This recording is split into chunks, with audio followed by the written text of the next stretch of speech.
Here. You guys don't have mics set up. Meeting has been properly noticed and certified. No, so we don't have the proper equipment to do that this time around. So, but the audio will be from the cameras, which is fine. So people just talk and everything. Indivisible, with liberty and justice for all. I volunteer to read the mission statement. Yes.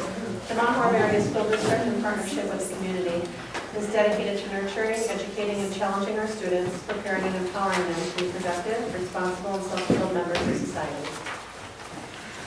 Thank you, Kimberly. Moving on to 2A, approval of the agenda. So moved. Second. Motion by Leah, second by Kimberly. Further discussion? Seeing none, all those in favor say aye. Aye. Opposed? Motion carries. Moving on to 2B, approval of the May 6, 2019 regular minutes. So moved. Second. Motion by Leah, seconded by Kimberly. I'm just trying to remember. I wasn't here that day. Okay. Further discussion? Seeing none, all those in favor say aye. Aye. I abstain. Okay, thank you. Moving on to 3, addressing the board. 3A is school news. Hi Mackenzie, how are you doing with final exams going on? I'm doing good because I really don't have any this week. Oh, You're lucky. So this week, the high school is officially out of the portables. No kids were allowed to work. So all the teachers in the portables have been switched to new locations. So some of them moved to the bus garage, the library, or teachers who are not always in their classrooms they switched with. So the portables are done, which is really exciting. And then this past Sunday, all our seniors graduated. So the high school is also officially seniorless. And the numbers in the high school are so much different, and just like the atmosphere is like a big kind of switch, but it's also exciting for, you could tell like the senior class is gone, so the freshmen are like stepping up into their new zone, which is really cool to see. So. well, I just have a couple of items, if you don't mind me sharing with you. I had the pleasure to go to a presentation of stone soup the other day. This was Mrs. Preen and what she calls the Preen Players. You know, Joanne has so many wonderful talents. She can play the guitar and get kids involved in such a special way. And I'll pass around this brochure that they sent around for a wonderful performance. And if you get a chance, you can go onto our district's social media sites to see some of the great pictures that we saw of our young performers. And I wanted to also extend a note of gratitude to our community, as well as our Director of Instruction, Sarah Straka. For some time now, we've applied for something called the Fab Lab grant. And wouldn't you know it, I think it's the 3rd time's the charm, is that right? And Sarah, thank you for your leadership in coordinating letters, and because you'll see as one of our consent agenda items, a $25,000 grant that will go a very long way in helping us to make our labs even more, I think, accessible to our students, but also to our families. And then we received this wonderful proclamation from Governor Evers' office, which I'll pass around for board members as well. Thank you. Oh, may I add one more item? Questions have been coming in about school on Friday. There will be a full day of school on Friday, just in case people were concerned about how we're making up snow day times. Originally it was going to be a half day, but now it will be a full day. Other school news? I do have one thing that I want to put out there. So Friday, the middle school is doing their musical performance at 5 o'clock and 7 o'clock. So if you can make it, it's bound to be a good performance. It's a high school musical June, I Yes. believe. Yeah. That should be fun. And then there's also the Memorial Day celebration on Memorial Day. That'll be the last time the band plays. That's true. All right, moving on to 3B, citizens' comments. Can I make a citizen's comment? Absolutely. So you know when you did your really great presentation a while back about mental health trends amongst our young people. The Mount Horeb Mail wrote a really great article right after that, and I don't think we ever publicly thanked them for doing that. And so it's a belated thank you. Whose name was that? I don't recall. Okay. Probably was fine. Was it yours? Probably not. It was well done. Thank you. Other citizens' comments? All right, seeing none, we'll move on to 4A, personnel transactions. Motion to approve? Second. Motion by Dan, second by Rob. Further Does that discussion? include the addendum? Including There's the an addendum. Further discussion? Seeing none, all those in favor say aye. Aye. Opposed? Motion carries. Moving on to the consent agenda. Is there anything anybody would like to pull out? Motion to approve consent agenda? Second. Motion by Kimberly, second by Leah. Did you want to say anything about the answers you already? Yeah, I think I was able to capture that a little bit, but if you don't mind me just mentioning briefly for the board's edification and that of the communities, I'm pleased to report to the board that our requests for open enrollment into our district continue to exceed those of our requests to exit. And I think that speaks volumes about the great things that are happening here in our communities. That's always a good sign, right? Thank you.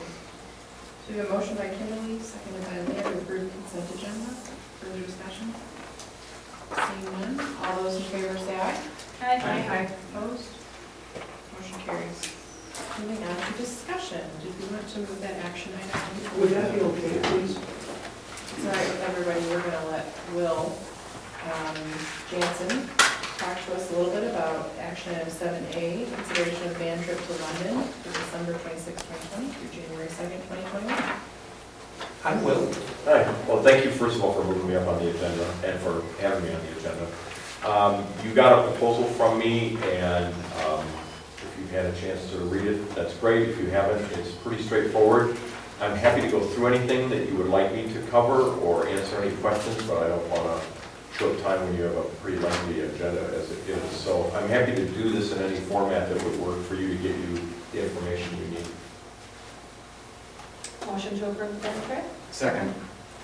Motion by Kimberly, seconded by Rob. Further discussion? Seeing none, all those in favor say aye. Opposed?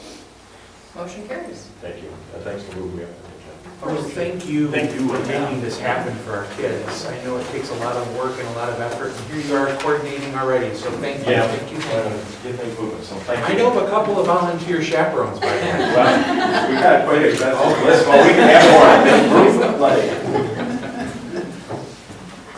All right, now we'll go back to 6A, discussion items, building bridges update. Is it okay if I take one of these mics and turn it around?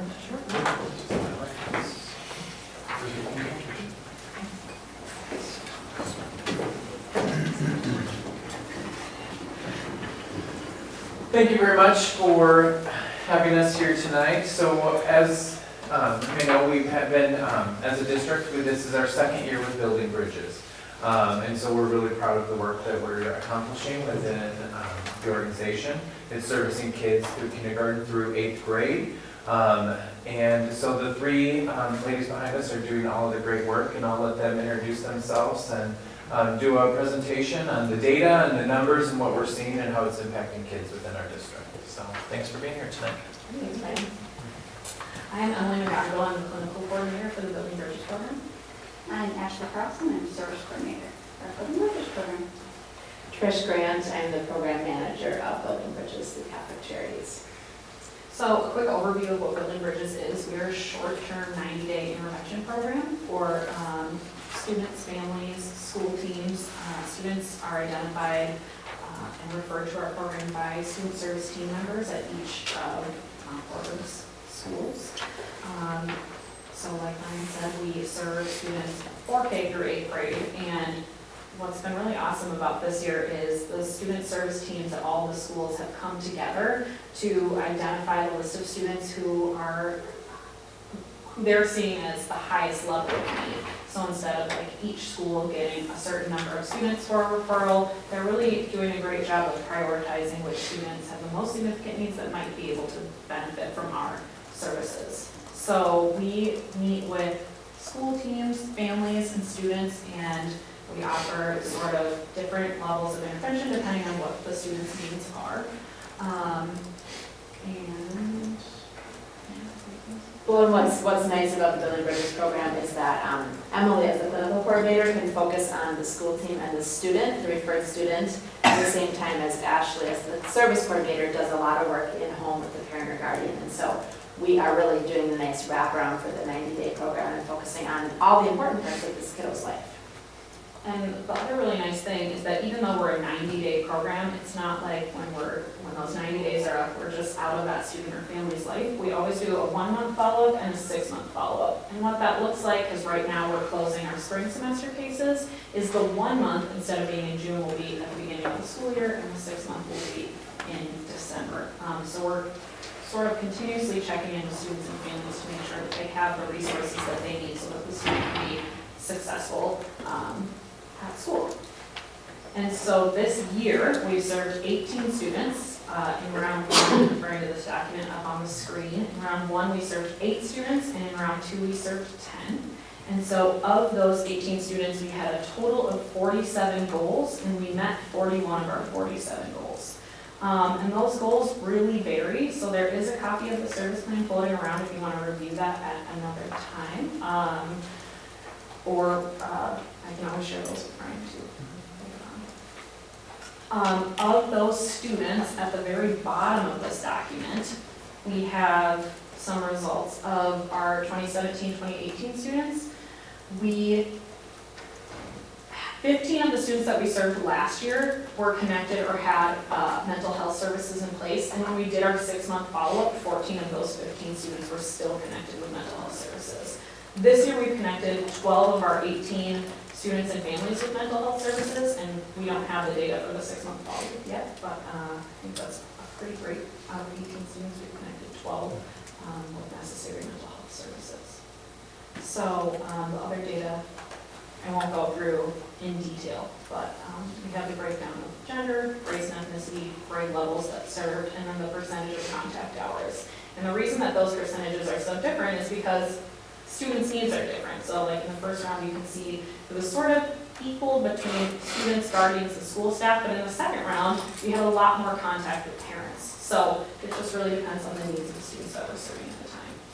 And that's one of the great things about the program. It can be really flexible. Every case that comes their way is going to have different presenting needs. And for some cases, the school team is going to need a lot of support, tools, interventions to support this student in the classroom. In other cases, it's going to be more the parent or guardian needing to be connected with resources, a lot of support with parenting at home, different things like that. And it's an incredibly flexible program, which is great because the needs that come their way are so varied.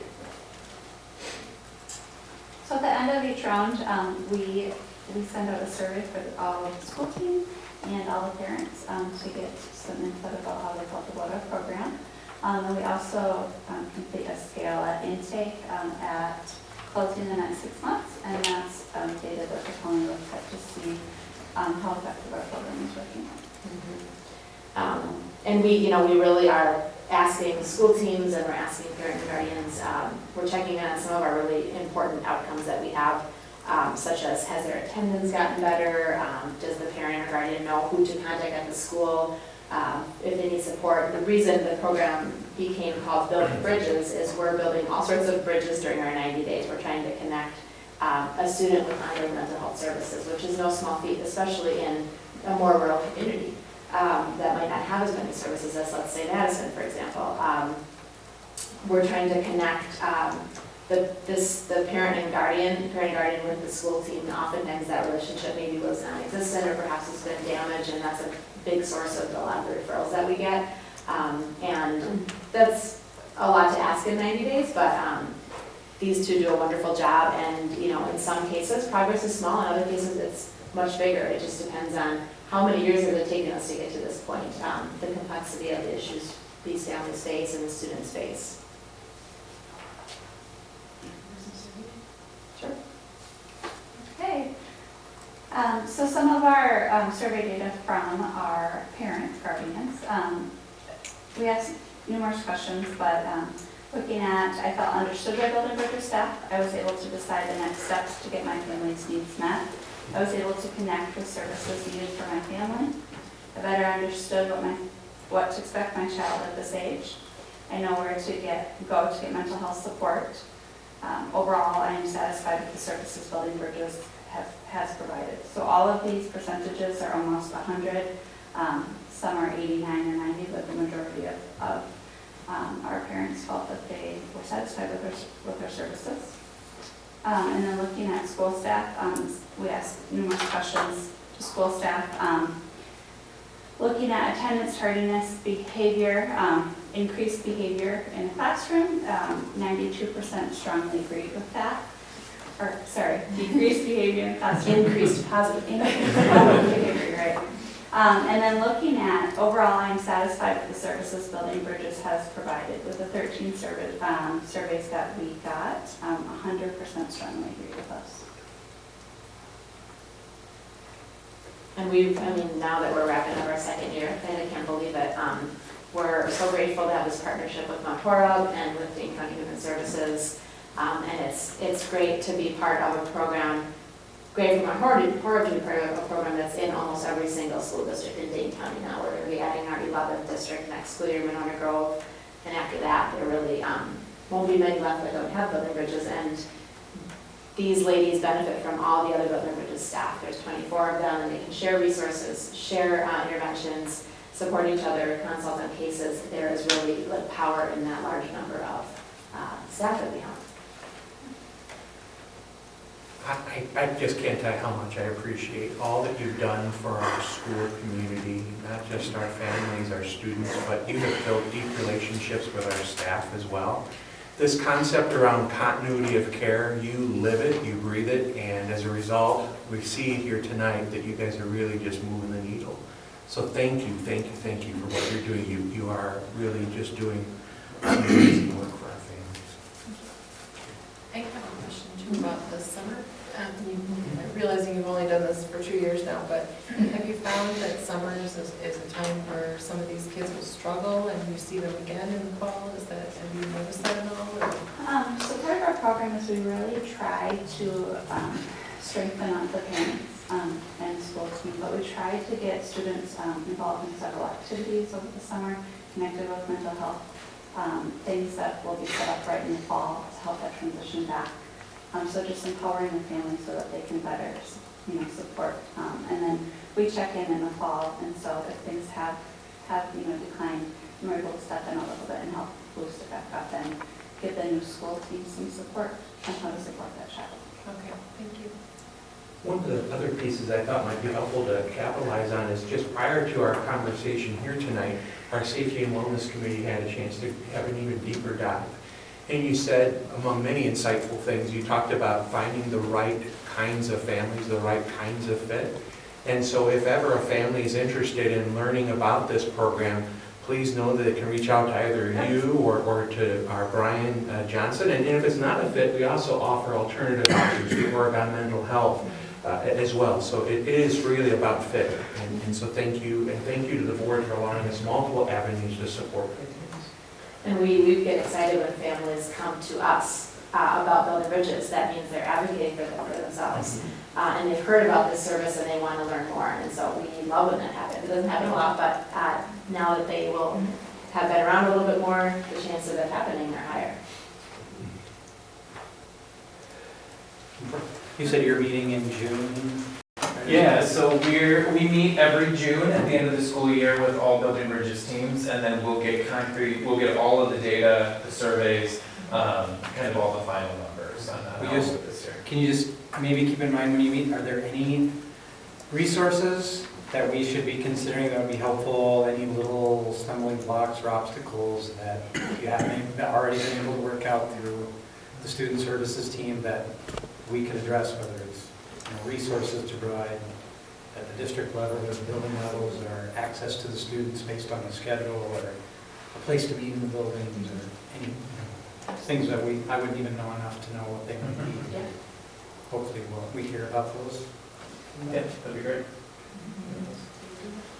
And part of the success of Building Bridges in Mount Horeb is how welcoming the community really has been to Building Bridges, and just all the different community providers and the way they are willing to connect with Ashley and Emily, school teams as well, and the families, and especially with families who may or may not have had a positive experience with social service providers, to be able to build a rapport in 90 days and get some really important work done. That's pretty amazing, yet Ashley's able to achieve it. And so we're so grateful for the work that you have invited us in to do. Thank you very much. Thank you.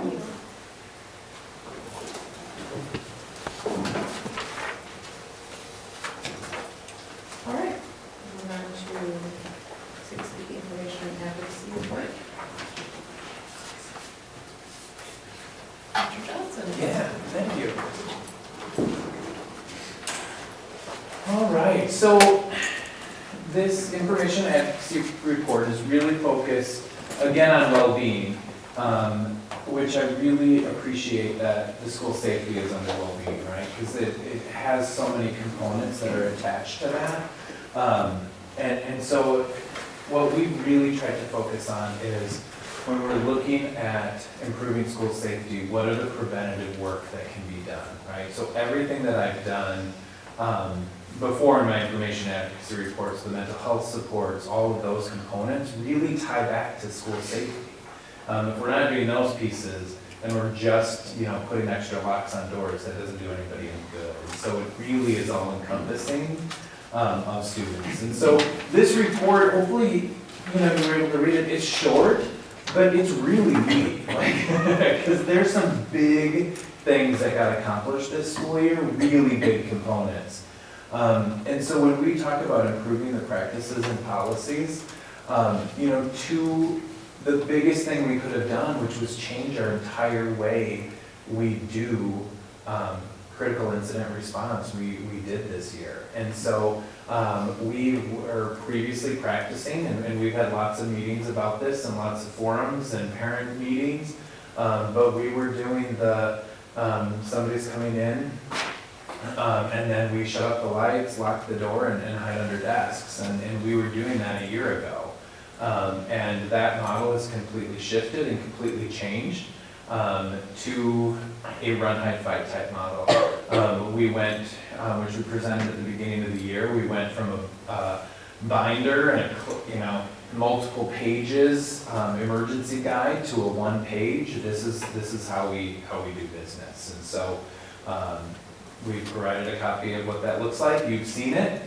We've talked about it, but that was a huge shift for our district, and we feel pretty great about it. Another thing that's really helped with practice is the safety grant that we got at the beginning of the year, or at the end of last year, $260,000. And 2 things are already being implemented or are implemented. We have shatter-resistant film in all of the entryways at our ELC, PC, IC, and the middle school. Security cameras, you guys approved those bids, I think, last month. And so those are in the process of getting worked out. We've done a ton of staff training at the beginning of the year that we'll get into in the next slide. And then new locks for doors and main entrances have all started to be installed as well. So when we look at increasing competence and knowledge, we had a lot of our administrative staff trained in the ALICE, which is just we took as the philosophical belief on how we run critical incident, and then we decided as a team to take how we would implement it out as a run, hide, fight type model. At our staff in service at the beginning of the year, we, as a district safety team, we had organized with Mount Horeb Police Department, Blue Mountains Police Department, and Dane County Sheriff's Department. We did a half-day training for every staff member to participate in. And there was 3 different components that people went around. One was the preventative piece. One of our staff members, Kim Van Weeps, who does our nonviolent crisis training, her along with the Dane County Sheriff did the preventative talk-down measures, how we talk to kids, how we talk to staff members, just in general about well-being. They did that presentation. And then we did what it looks like to be the different steps of run, hide, fight. And then we practiced as a training group. So we did that. And then another thing to note is that then we took all the PowerPoints, we put them into one training, and then we can continue to use it. So different staff members who might have been absent that day still were able to participate in the training. And then we got the copy, so next year, new staff that come in can also get the same training with the same PowerPoint that everybody got. So we can keep updating staff on the training as well. The other thing that we did was, and part of this is in the new legislation, where we're actually conducting a critical incident response drill. And so what we've kind of, every month we're required to do a fire drill, and we've just kind of changed the way we've done those to be more evacuation drills. And so they might just look a little bit different. They could be a chemical spill in the science room. And so just making it a little bit different than the fire alarm going off and everyone just evacuating to their specific areas. We did do one barricading practice as well. We sent a note out to families that we were going to do that and what it was going to look like. We don't, for those big things, they're practices, they're not situations set up, they're not meant to scare kids. The other thing that we did was we did an evacuation. So we finalized this year our evacuation sites, and then our kids K through 5, we practiced walking to those sites. So it wasn't, they knew that that's where we would go if we ever had to evacuate, but we don't do it as like, pretend that this is happening and then we're gonna go to the site. It's more in fun, like, okay, this could happen, anything could happen where we have to evacuate, and then we just practice walking. Middle and high school did not practice going to the sites, but they know where the sites are, and then they talked about it during, hopefully you remember, we talked about it during an advisory time. So we felt like if the high school kids we would all walk there, that we would lose half on the way back. So just telling them was we felt enough. So I think that's what we got. So really big shift, small report, but it's got a lot of meat to it, and we changed a lot this past year. So you vary your evacuation drills by building, so kind of everybody's doing the same type of evacuation? Correct. Yeah. Yeah, and making it age appropriate, right? So. I just wanted to publicly thank Ms. Kinnanen, who helped coordinate some of those early ones. That is a tough job to come in and look cool as a cucumber, and we're not going to make anything, anxiety producing. And I happened to catch one of them because I was in the building, and I was more nervous than the kids for sure. So she did a great job, and it just, I think it was just a real sense of relief to the teachers and the staff that now our kids are all on the same page about this. So thank you as well for all that you're doing. Yeah, great, thank you. And you're right, the safety team that we have within our district was Katie Kinnanen, Pam Shaw at the kind of K-5 levels, and then Melissa Hanson and Deanne Lenser have really taken leads and made a big, scary component age appropriate and not scary for kids, and knowing how to talk about it. And you're right, it is way more, my kids come home too and talk about what they did, and they're like, they feel empowered and like excited about it, and we as adults are taking feedback, right? But yeah, absolutely. If you don't mind me bragging on Brian for a second. Brian mentioned very wisely at the onset of his comments tonight that this is as much about mental health and wellness as it is about anything else. Brian has been asked to speak at a number of state-level conferences around our district's response related to the several suicides that we had here last year. And he's left many who were in attendance at those meetings feeling as though that they too have been empowered. In fact, one message got back to me that very veteran individual around the state said this is the best presentation I've been to in my entire professional career. So that speaks volumes about what you've done, not only within our organization, but then even outside the walls of our boundaries. Thank you for your leadership. Thank you. Now I want to see the presentation.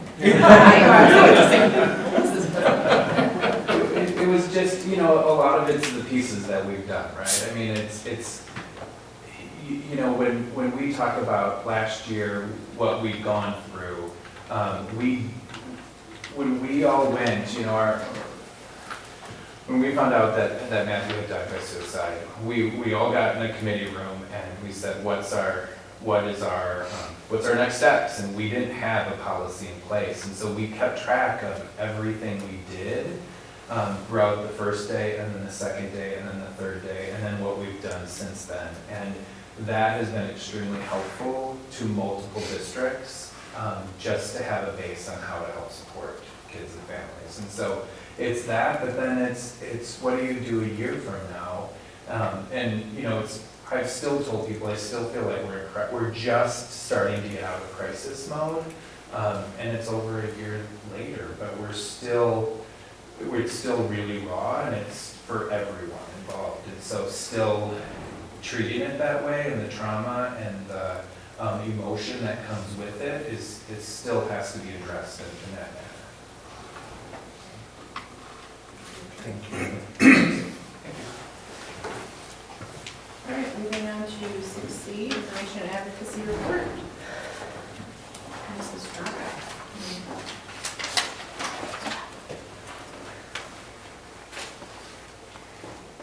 I did not share a PowerPoint presentation like Brian did. This is the shortest one I've written. And I figured we're okay with the, like 3/4 of a page, 1 page report this time. So, looking at joint ventures of adult learning within our schools, we had one major joint venture with the Mount Horeb Area Economic Development Corporation, which is a piece that I believe Rod is on, Steve and I are on it. Various members within our community are on the Economic Development Corporation, and within that corporation, or that big group, there are subcommittees. And Dr. Stern and I were on the Workforce Development Committee for a while. I believe that's disbanded and changed since the start of that, with the new visioning of the new strategic plan for the Mount Horeb Area Economic Development Corporation.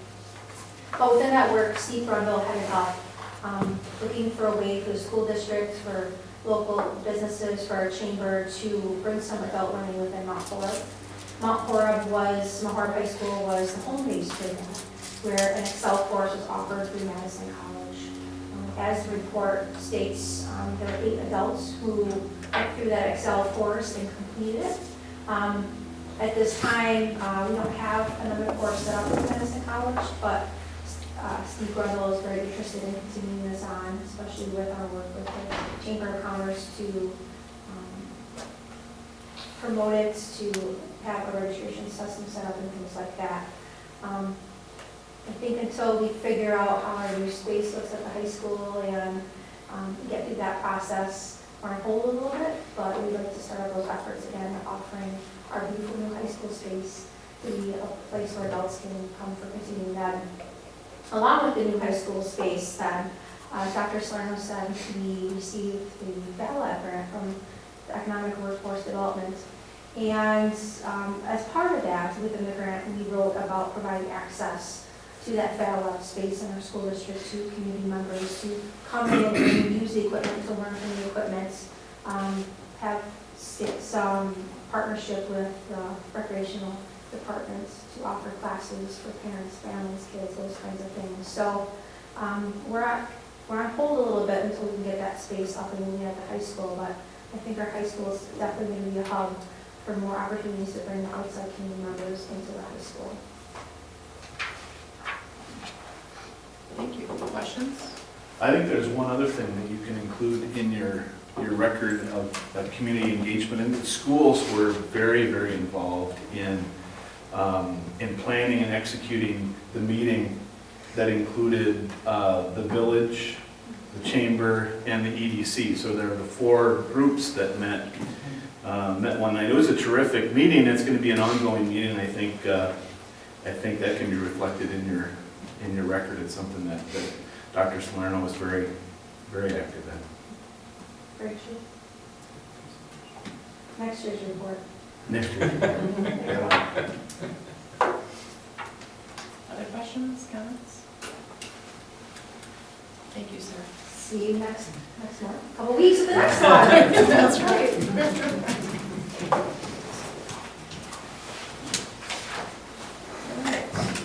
All right, moving on to D, Community and Legislative Engagement Subcommittee, State Budget Update.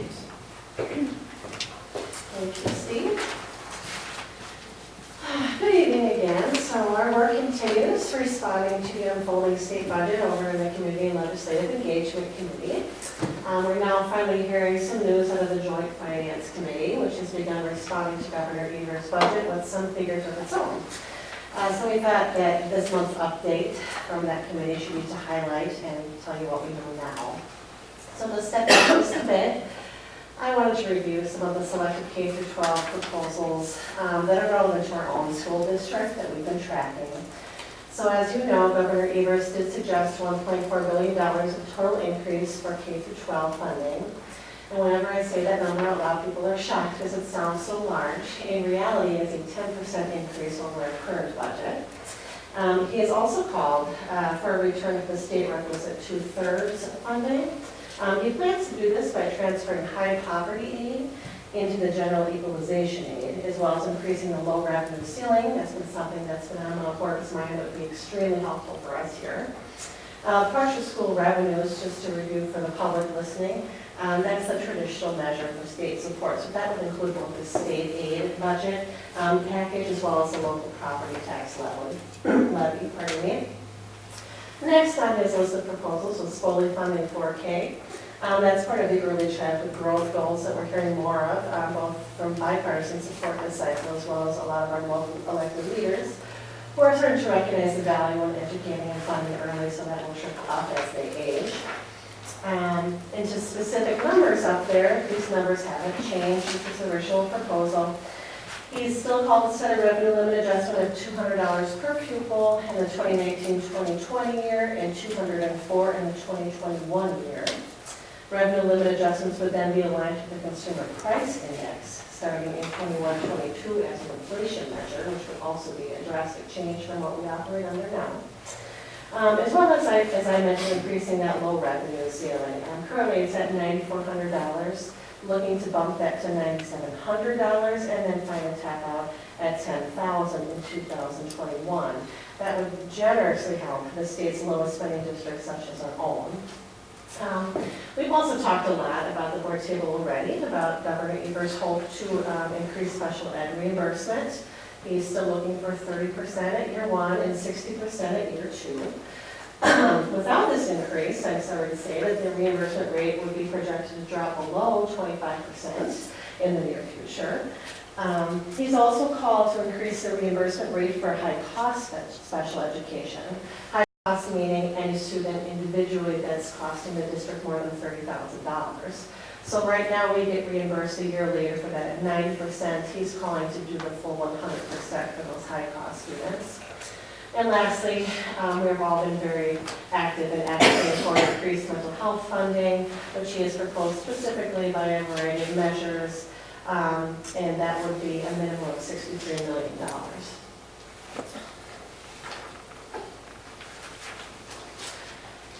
So this may look familiar from your civics classes, right? You'll recall the state budget is the one bill that has to be signed into law. With a few exceptions, really no money can be expended from this budget without being first appropriated into the budget. So our work on the Board of Education picks up in February when the budget is delivered via the prime time address by Governor Evers, although of course we know that he begins thinking about that much earlier. The budget's first stop then, after he makes his announcements in February, would be to the legislature, where the Joint Finance Committee works on that. You've been hearing about the hearings throughout the state and ways that we can engage in that. After they put out their figures, both houses get a chance to approve this budget, and after which, of course, It's Wisconsin, so the governor has that power to do a line item veto if he so chooses. And then that could, in fact, kick it back to both houses if they want to try for a 2/3 override, which I hear is rare but possible, so we will mention that. July 1st is the start of the new fiscal year. That's, of course, when we're supposed to have this done by. We know that's unlikely, especially hearing some of the recent news from the Joint Finance Committee and some of the action they've already taken. So that is where Rod is going to pick up here to brief you on what's been going on there. Right, so as Kimberly said, and thank you, Kimberly, for your leadership. Whenever we do these presentations, Kimberly just does a terrific job of putting the pieces together and really providing leadership in terms of the direction of what we talk with you about. As Kimberly said, the budget has been in the Joint Committee on Finance for 6 weeks or more, and at the beginning of May, through a combination of striking potential tax increases and striking increases in spending, they did that by removing 131 provisions from the governor's proposed budget that totaled $1.4 billion, which it doesn't seem to me that it's any coincidence that that's exactly the increase in funding to public education that the governor had proposed. And so the next step that the Joint Finance Committee will take will be on Thursday of this week, the 23rd. They'll meet at 11 a.m. to have what they call an executive session. And when they have an executive session, they don't hear testimony, they don't hear commentary, it's not a public hearing. They act on individual provisions of the governor's bill or motions that members of the committee make. And the way that works is that the Legislative Fiscal Bureau, which is like the Congressional Budget Office, prepares papers, literally white papers, on each budget item of interest. And we're going to get a link to you so that you can see those Legislative Fiscal Bureau papers. They're very interesting. And for our purposes, the most interesting part of those papers are the alternatives that are laid out for each issue. So there are fiscal alternatives laid out for each of these issues that are very, very important to us. So for example, Alternative 1A in paper 570, which is public instruction categorical aids, which treats all of the different kinds of categorical aids. And this is great, so I'm going to send you the link of this paper as well, which is the Legislative Fiscal Bureau paper from 2017, which describes in detail the state budget process. And it's really, really interesting because they do a really good job of keeping it really clean and very understandable, and it's a really terrific resource that we'll get to you shortly. But just as an example, and you can see, if you look really hard, we'll get these papers to you so that you can see they're laid out as alternatives with a brief discussion of what they are, and then a box that highlights their impact on the budget. And so, for example, when we talk about special education aid, Alternative 1A essentially is to approve the expenditure that the governor proposed in his budget. Item 1B would be to implement the proposal that the Blue Ribbon Commission made, which was to essentially index increases to special education aid beginning at 26% and increasing by 1% each over the next 10 years. So that's Alternative 1B. And then there are several others. And there are alternatives like that for each of the budget items that are important to us. And so what they'll be doing on Thursday is literally acting on each of those items by either adopting or not the alternatives that have been identified by committee members in conjunction with the Legislative Fiscal Bureau. It's a really interesting process. When the committee is done with their work, they'll go to the Legislative Reference Bureau, which is the bill writing bureau, as you probably know, of the state legislature, and they'll compile all that work into one of two things, to a substitute amendment that would substitute for the governor's bill or an entirely new bill itself. Typically, it's a substitute amendment that both houses of the legislature work on. And then we pick up the process where Kimberly began to describe it. Now, that's the process. What is our part in that process, or what can be, or what should be our part in that process?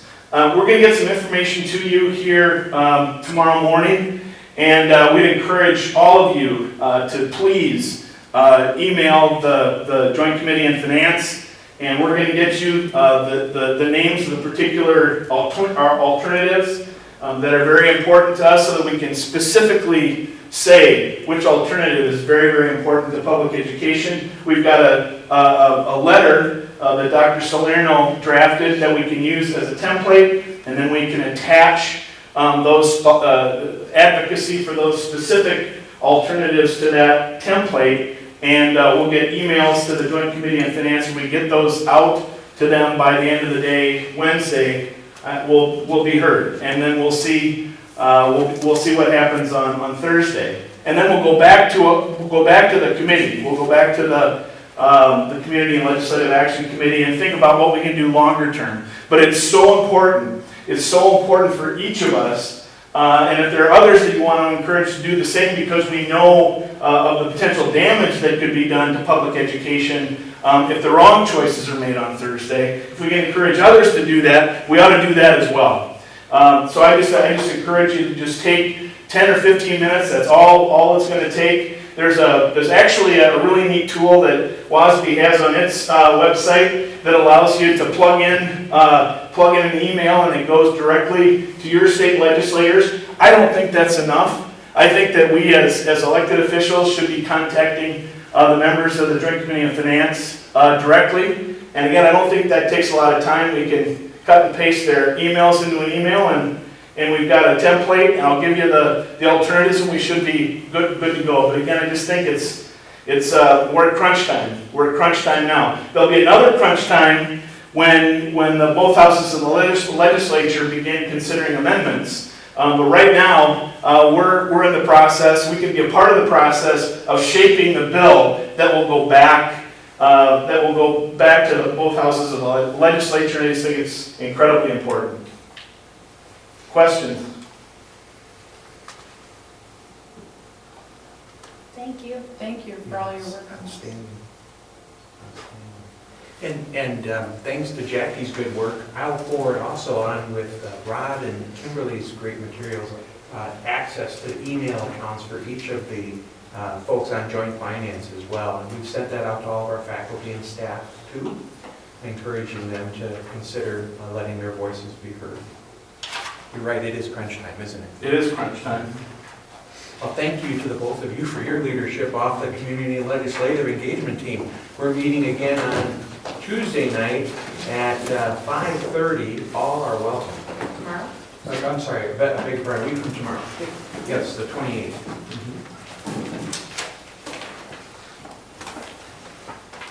All right. Moving on to action item 7B, policy, second reading.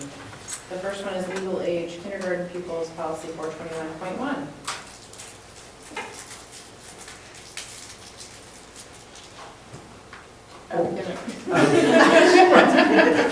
I'm sorry. This came before the board as well as the Safety and Wellness Committee, and we're asking for the board's consideration, please, to amend the policy. So moved. Second. Motion by Leah, seconded by Kimberly. Further discussion? Seeing none, all those in favor say aye. Aye. Opposed? Motion carries. All right, so the second one is legal age first grade pupils, policy 421.2. Motion to approve. Second. Motion by Leah, seconded by Kimberly. Further discussion? All those in favor say aye. Aye. Opposed? Motion carries. And that is all of the second readings. Okay. Moving on to C, policy's first reading. First one is the proposed removal of substitute teachers and substitute support staff policy 534. This came out of personnel, Yeah. and Mrs. Swart. All right, so for about 2 years now, we've been operating with a substitute handbook. And the purpose of that substitute handbook is to discuss some of our expectations regarding substitutes, compensation, some of those frequently asked questions are answered in that. We also incorporate a process where we require all substitutes, even new ones, to acknowledge that handbook and agree to abide by the procedures and policies incorporated in that. So that triggered us to look at the policy itself, the Board of Education policy regarding substitutes. In discussing it at the committee level, there was consensus around really just removing that policy altogether versus having a reference to the substitute handbook since that has superseded. We had that posed to our legal counsel, and they came back with that there's really not a requirement to have a substitute policy, provided that all of our other personnel-related policies are applicable to substitutes. I know there was also a question when we were talking about the policy as far as what other districts have a policy regarding substitutes. So I took a look at about 9 separate districts, ones that we usually use in comparisons, and only 3 of those districts have a separate Board of Education policy regarding substitutes. So I know that question was asked, so I wanted to make sure that we had an answer around that for the discussion, but otherwise the recommendation of the committee is to remove that policy. This is a first reading, so we can't have any motions on it, so we'll see this back again. Does the board review that handbook and adopt? Does the board do anything with the handbook? I don't think so. What do you do with our staff handbook? So we do have a staff handbook of which your substitutes are part of that, but it's kind of your operational procedure, standard operating protocols that you wouldn't be involved in, the how versus the what in the employee handbook. So we could bring this back then, I'm hearing, because, We have to, because we yeah, don't have enough people to vote Good point. anyway, so. so we'll be sure to bring that back. Sounds great. Other questions? No, I just wanted to make a comment about that since I guess it was my idea to remove it. It's fine, but we know that a substitute would not be digging through Board of Education policies to figure out what they would need to do. They would consult their handbook, as well as this, more read like a very nice welcome letter, which is fine too, but really just didn't serve enough merit to keep it as a formal Board of Education policy. So that's all I want to say. So I guess we'll vote on that next time. Thank you. Ross, is yours, please? No, this was not. Okay. All right, and then we'll move to policy number 539.2, tutoring. Yes. So again, there's nothing really driving the review of this policy other than just having a fresh perspective and look at it. There were 2 very, very minor non-substantive changes recommended by the Personnel Committee. Again, very minor, changing the to and then also separating out the sentence that applies really to support staff, so that there is a distinction between the guidelines for teaching staff as well as what the policy is applicable for support staff. I don't understand this. This is like the smallest thing we'll ever do. But by removing you take the specificity out of the statement. So you're saying that a teacher employed by the district may tutor students under the following circumstances, and then we generalize to any particular teacher and not the teacher that we just referred to. So it's again, it's a small thing, but those kinds of things drive me.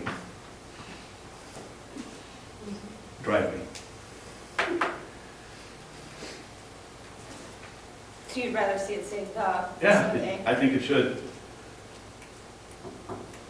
So would you say that in the second sentence as well? A teacher employed or the teacher employed, does that make The. sense? right? The precedent is a teacher employed by the district. What was the rationale for changing it in the first place? I think that was just something that came up in the initial review by our leadership team, but they're, teach their own.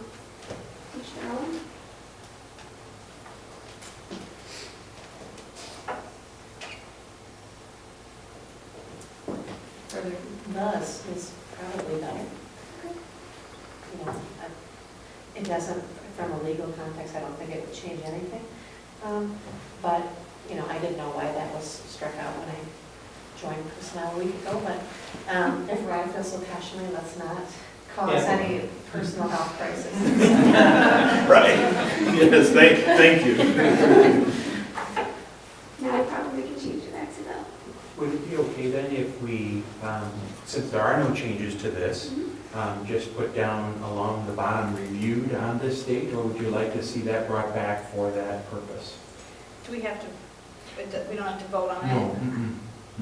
We could just put down along here reviewed on this date. The only other minor change is moving the structure from C so that it's called out. Oh, this paragraph here? Mm-hmm. Yeah. So that was under C before? Correct.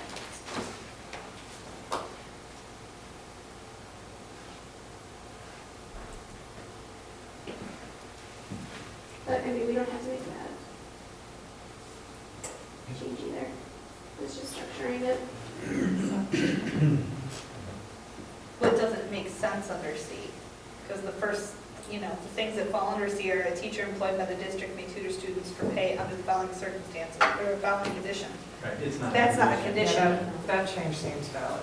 Yeah. Makes sense. So let me review it again next time. Yes. As something that we need to We'll bring it back and change it, see that. All right, see you back here next time. Thank you. Thank you, Cynthia. I'm Thanks. feeling much better now. I had counselors here a few minutes ago.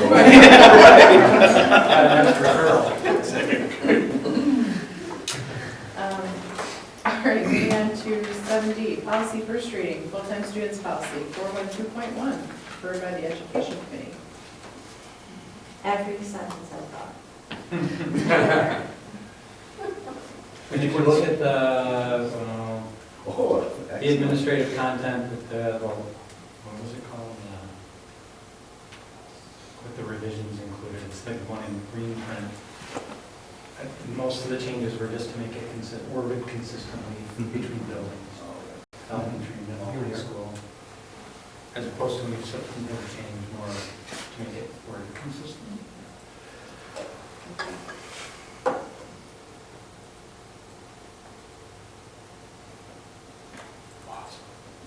You like that one? Okay. This is my thing, so is the font the same as the other policies? We could double check. It's my thing. Yeah, let's do it. Pretty sure all our other ones are like Times New Roman. I know, that's what this is like, this is like. So I would completely agree, and then Sorry. Jackie changes it 2 times. Jackie's consistent. And once it goes on board docs, it's different font Yeah. anyway. Oh, does it? Yeah. All right, I see it. Throws me off. Bring this one back too. We kind of have to, since it's a first reading, so we will see this again next time. Anything of substance that you'd like to see updated? I think this was discussed with the education committee. That's right.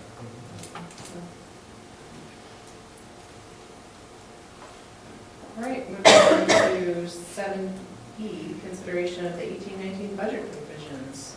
Board members, this is what we typically do this time of year. This is one of our last ones. Last one of the year, of the fiscal year. Anything you want to call out? Just a couple things real quick. On the revenue side, we're continuing to see increases in interest rates. And so hence we're able to increase our budget a little bit for the interest collections we're getting. Shout out to Josh Cataldo, our district technology coordinator. He, and I think Sarah, put work into E-rate funding. That's all, Josh. That's all Josh. And so we received our E-rate reimbursement check over the last couple of months. And those are the two major components of some revenue increases. There's also some very minor adjustments to some title and estate grants as well.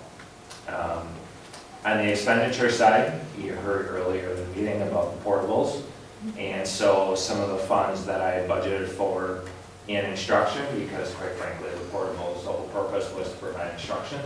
But when you look at the accounting structure with DPI, they prefer that to be more of a village and grounds, which is Dave Reed, so I need to move it into support services, not instruction. And then on the revenue side for special education, which is the second table, we're seeing a slight increase yet in our Medicaid reimbursement that our special education staff work very hard on. And as a result, we're seeing not only an increase in revenue, but it ultimately means a decrease in our Fund 10 transfer to special education. And yeah, that's wonderful. So kudos to all of our staff that work very diligently on that program. Thank you. Any questions? You need a motion to Motion. approve. Motion to approve. Second. Motion by Damon, second by Rod. Further discussion? Seeing none, all those in favor say aye. Aye. Opposed? Motion carries. All right, moving on to 8A is citizens' comments. Seeing none, moving on to 9, future agenda items are listed. As always, you can send those to Steve or myself. Let's just give them one. President, make reference to 2 items. Sure. The first is on June 6th, the board will consider a first reading of a dress code policy, asking for the board's consideration of that. And in fact, we're encouraging staff members, community members to give us their thoughts. We'll post that, maybe even on our district's Facebook page, so families and folks can have access to it. And then June 17th is a night that's important for us as well. Again, looking for community engagement around the topic of referendum. You may remember that we're in a really good spot, and we're looking at a potential additional work to be done likely around the summer of 2020. And we really welcome any and all feedback from our community on the night of June the 17th. And June 3rd is our next board meeting. June 3rd is our next board meeting, that's exactly right, yes. I said June 6th, didn't I? So I apologize. No, it's June okay, 3rd. because then I had the 6th, and I'm like, no, I'm back on the 6th. I don't think the 6th is June right. 3rd is going to be the first reading of the dress code, and June 17th will be the night for engagement of our community around referendum ideas. Thank you. Moving on to 10, schedule next meetings. For those dates are not on here yet, because our dress code just came out of That's right. the committee tonight, so you didn't miss.